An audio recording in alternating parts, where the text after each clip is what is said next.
एक बार एक व्यक्ति मरने के बाद स्वर्ग पहुंचता है।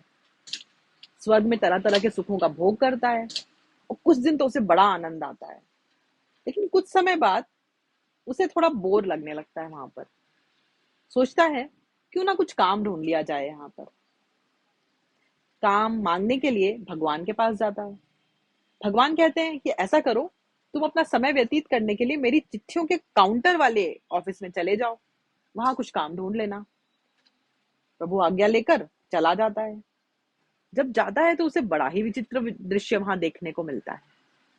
एक काउंटर में इतनी सारी चिट्ठियां होती हैं, ऐसा अंबार लगा हुआ होता है कि वहां पर 10-12 लोग मिलकर भी वो काम करने में असमर्थ होते हैं, हैरान परेशान होते हैं।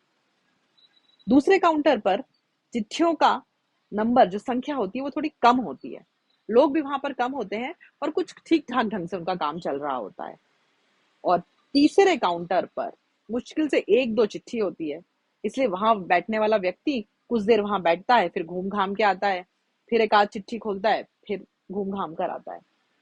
ये देखकर सोचता है कि क्यों ना मैं अपनी बुद्धि का उपयोग करूं, इसका सही प्रबंधन करूं और भगवान को एक सजेशन दूं कि प्रभु, जब ये तीनों काउंटर में काम अनइक्वल है तो इसे बांट क्यों नहीं देते आपस में, काम बराबर हो जाएगा, जल्दी होगा। प्रभु देखकर मुस्कुराते हैं, कहते हैं ये तेरा पृथ्वी लोक नहीं है जो तेरी बुद्धि से चलेगा, हम ऐसा नहीं कर सकते। व्यक्ति कहता है क्यों? कहते हैं क्योंकि पहले काउंटर में जो चिट्ठियां आती हैं वो ऐसे लोगों की है जिनके जीवन में शिकायतें कभी खत्म ही नहीं होती, चाहे उनके जीवन में कुछ भी हो जाए। वो दुख में भी दुखी होते हैं और सुख में भी कोई ना कोई दुख या कंप्लेन ढूंढ ही लेते हैं।